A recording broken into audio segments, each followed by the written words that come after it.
معزز ناظرین کرام، ایک بڑا اہم سوال جو عام طور پر خدا کے وجود اور انکار سے جڑا ہوا ہے وہ آج کے دور میں یہ ہے کہ اگر خدا موجود ہے تو ظلم کیوں ہوتا ہے؟ اگر خدا اپنے بندوں کو دیکھ رہا ہے تو اس قدر ان کے ساتھ زیادتیاں اور ناانصافیاں ہوتی ہیں، وہ کیوں خاموش تماشائی بنا رہتا ہے؟ خاص طور پر غزہ کے سانحے کے بعد سے یہ سوال بہت تیزی سے ابھرا ہے اور ایک بڑی دنیا میں الہاد کی وجہ بن رہا ہے۔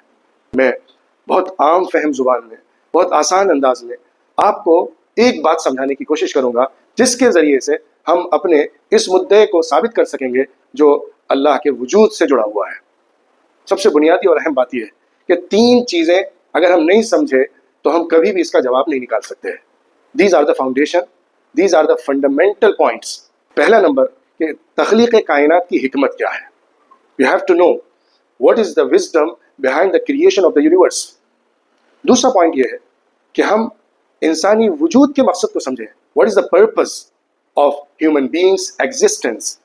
تیسرے نمبر پر تاریخ اقوام کے ساتھ خدائی قانون کیا رہا ہے، what is the divine law across the history of the nations۔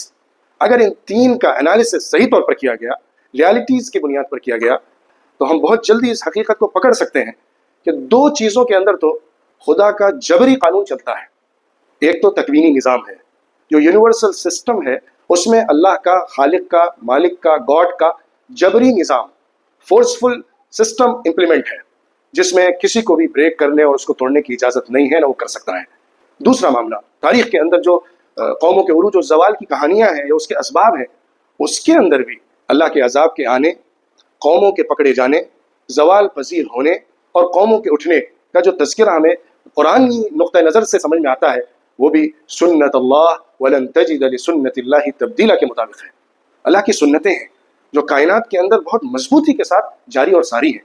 تیسرا مسئلہ جو ہے، انسان جو کچھ کرتا ہے، نیکی بدی، اچھائی برائی، ظلم ناانصافی اور عدل و انصاف، یہ ساری چیزیں جو کچھ انسان کر رہا ہے اس کا امیڈیٹ رزلٹ یا اس کا ظاہری اثر ایک انسان کی زندگی میں نظر نہیں آتا۔